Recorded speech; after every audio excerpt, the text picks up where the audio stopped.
ক্রেনে করে একে একে নামানো হচ্ছে এক একটি কুমড়া। অবিশ্বাস্য ওজনের এসব ফসল উঠছে প্রতিযোগিতায়।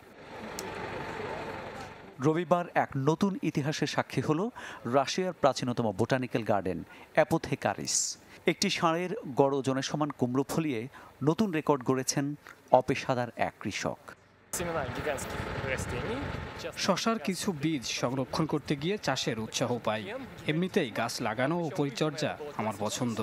সেই ধারাবাহিকতায় মিলেছে দেশের সবচেয়ে বড় কুমড়া। 1801 পাউন্ড বা প্রায় 817 কেজি ওজনের কুমড়ো ফলিয়ে জাতীয় রেকর্ড গড়েছেন আলেকজান্ডার চুসব। আগের রেকর্ড ছিল 771 কেজি।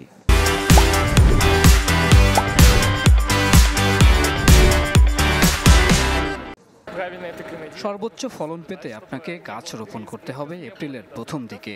বসন্তের প্রতিকূল আবহাওয়া থেকে রক্ষায় দিতে হবে সর্বোচ্চ মনোযোগ। সেচের জন্য প্রতিদিন প্রায় 500 লিটার জল ব্যবহার করি আমি।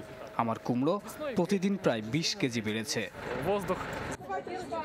প্রতিযোগিতা শেষে অন্যান্য সবজির পাশাপাশি কুমড়োগুলো দেখার সুযোগ পান দর্শনার্থীরা। ভূয়সী প্রশংসা করেন উৎপাদক ও আয়োজকদের। আমরা সত্যিই এই প্রদর্শনী ভালোবাসি। এটি শুধু প্রদর্শনী নয়, বরং বিভিন্ন ফল এবং সুন্দর কুমড়ার মেলাও। যারা অবিশ্বাস্য সব ফসল ফলায়, আমি এই সমস্ত লোকদের প্রশংসা করি। আমি বুঝতে পারি এটি কি বিশাল কাজ, কতটা মনোযোগ, দক্ষতা এবং যত্ন প্রয়োজন।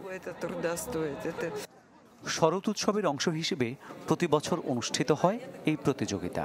সূচনা করেছিলেন tsar Peter the Great. Mamun ur Rashid, channel 24।